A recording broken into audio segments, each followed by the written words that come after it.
সম্পাদকীয় চিন্তায়েত জগতাম ধাত্রীম, পত্রিকার ৩৮তম বর্ষ, চতুর্থ সংখ্যা।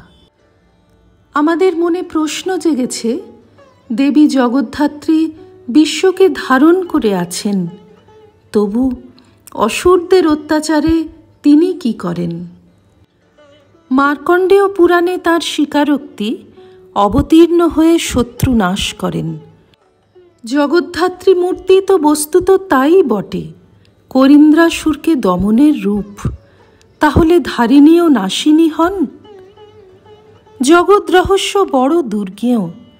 জননী তো আর এক রূপে সন্তানই। সন্তান শব্দের অর্থই বিস্তার। পিতামাতা নিজেদেরই বিস্তৃত করে দেন সন্তানের মধ্যে। পার্থিব জনক জননী পুত্রকন্যাকে প্রাণাধিক ভালোবাসেন, তারা তাঁদেরই বিস্তৃত রূপ বলে।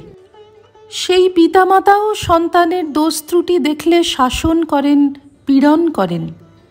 জগদ্ধাত্রী রূপের মধ্যে এই তাৎপর্যটুকুই খুঁজে পাই। তিনি আব্রহ্ম কীট জননী, কিন্তু শুধুই কোল পেতে বসে থাকা স্নেহবিহ্বল মাটি নন। তিনি প্রকৃত মাতা।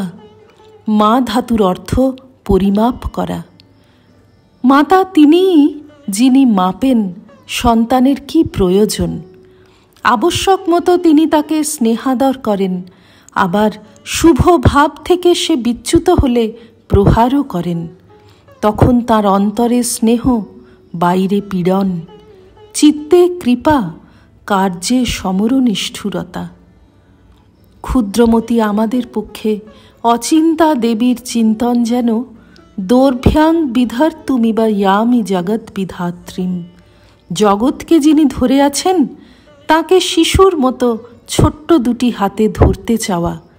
তবু আমার মন বুঝেছে, প্রাণ বোঝে না, ধরবে শশী হয়ে বামন। কার্তিকী শুক্লা নবমীতে দেবী জগদ্ধাত্রী বোধিতা অর্থাৎ জাগ্রতা হন। এই বোধনের অর্থ কি? যাঁর চৈতন্যে জগৎ চৈতন্যময়, তিনি কি কখনো নিদ্রিতা হতে পারেন?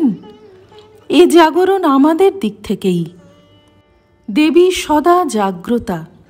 আমাদেরই অবিদ্যার নিদ্রা থেকে জাগতে হবে। আছি তো তাঁতেই, কিন্তু তাঁর স্বরূপই আমাদের স্বরূপ, এই বোধে পূর্ণ জাগ্রত আছি কি? মায়ের ধন সন্তানে পায়, কিন্তু মাতৃধন দেবভাব আমাদের অধিগত হয়েছে কি? শ্রীরূপ গোস্বামীজির একটি উক্তি আছে, নিত্য সিদ্ধস্য ভাবস্য প্রাকাট্যম হৃদি সাধ্যতা। যে ভাব নিত্যসিদ্ধ অর্থাৎ সর্বদাই আছে, হৃদয়ে তাকে প্রকট করে তোলাই আমাদের সাধন।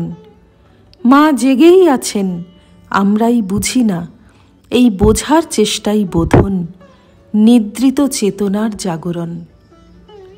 মা, আমাদের অন্তরের বোধন করো। শ্রীরামকৃষ্ণার্পণমস্তু।